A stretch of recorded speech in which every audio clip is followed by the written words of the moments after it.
mentioned that the awareness among the common people as to what is happening along the borders has increased manifold. And thanks to people like you, your representatives who visit forward areas, are covering areas, what is happening, how our soldiers live, what kind of upgradation of infrastructure has been taking place.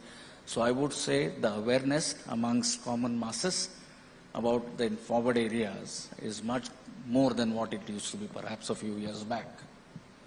General Saab, one of the challenges referred to by EM Dr. Jaishankar was about escalation at our border, obviously, of the kind perhaps we witnessed in Galwan 3 years ago. Could that happen again? See, like any military, we have to be prepared for all contingencies. So ours is to be ready at all times, have adequate force levels, have adequate reserves to deal with any contingencies.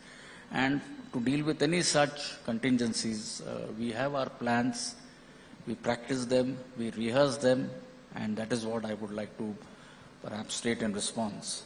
Well, we just had another round of talks.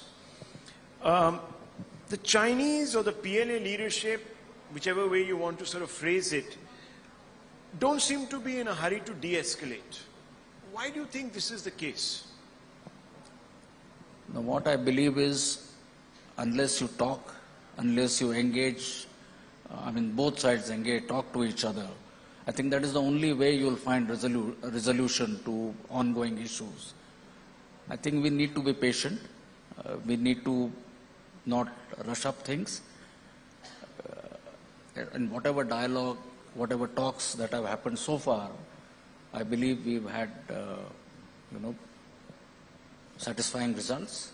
So I'm sure for the balance issues which are still remaining unresolved, this ongoing process of talks at the diplomatic and the military level must continue for us to find resolution to the balance. But patience comes with a cost also. The more you deploy, resources are utilized. So I'm sure the endeavor must be to hasten the de-escalation process. It's been going on now for about 3 years. Could it have been faster, General Saab?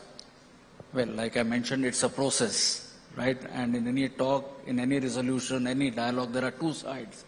So, you need to come to a common ground. And if it takes a little longer, as long as the solutions that we have are to our advantage or are mutually acceptable, I think that is what we need to look at, and that is what the attempt is.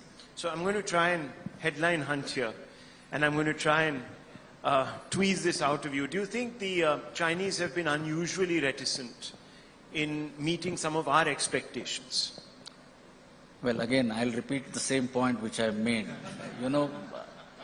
If, let us say, two of us have any differences, unless you talk, how are you going to resolve these differences? So perhaps, I know it's a process, and unless at some point we'll come to a situation where that answer or solution is acceptable to both, I think that is what the attempt is, and this attempt must continue. Well, like a good